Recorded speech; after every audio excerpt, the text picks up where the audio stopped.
Hello, I'm Andrew. And I'm Vincent.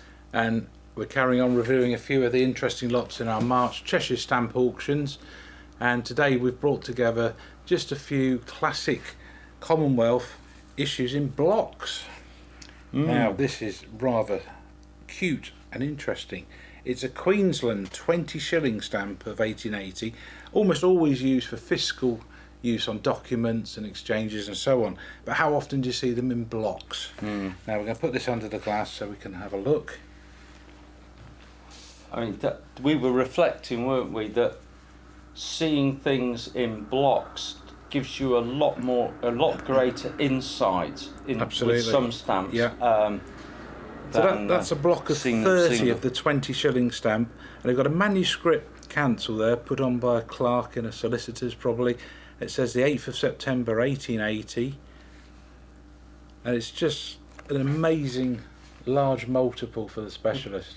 It is. It just shows when you've got stamps with such high face value that they weren't just about popping a stamp on an elephant's trunk and sending it to London Zoo. They were also used for revenue raising purposes, where to pay the tax you essentially had to go to a post office and buy the stamp from the government.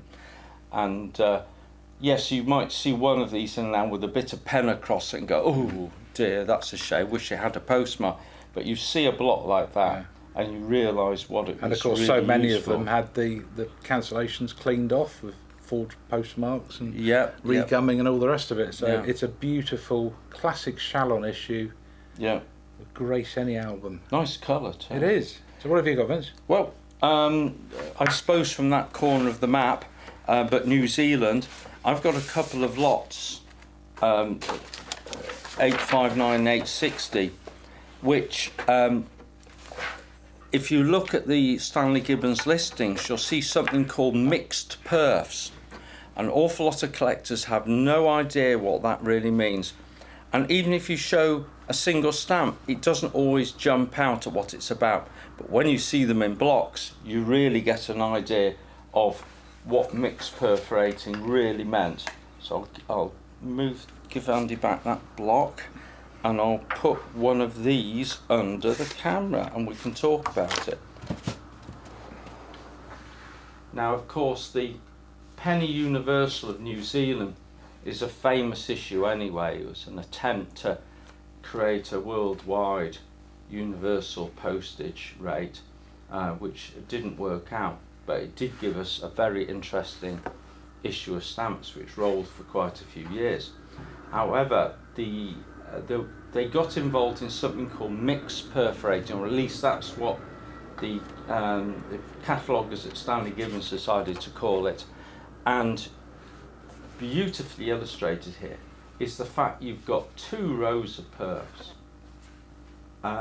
different gauges on the same stamp.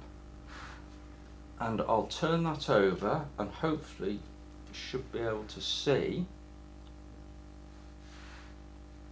you've got paper patching here, where the original perforating was very poor and wasn't doing its job properly. It was reinforced with paper, and then new perforating was run through it. And so absolutely fascinating. That's lot 860. I'll put lot 859 under the camera as well. And I can't tell you how scarce it is, how rare it is to come across lovely big blocks of these still intact. And there you can see two different perforation gauges, and very strikingly you've got, look at that patching, piece of paper stuck right across the back that covers up the first row of perfs, and then they ran a fresh set of perforations at a different gauge. Stamps wouldn't fall apart, and to see them in a big block, well, it really is something else. So two illustrations, that Queensland block of Andes and these blocks of New Zealand, that really give us something by the dint of their size, and you being able to see what they were used for in a big way rather than just across a single stamp. Yeah, very interesting. Yeah. So lot 359, the Chalon block has a pre-sale estimate of £300 to £400.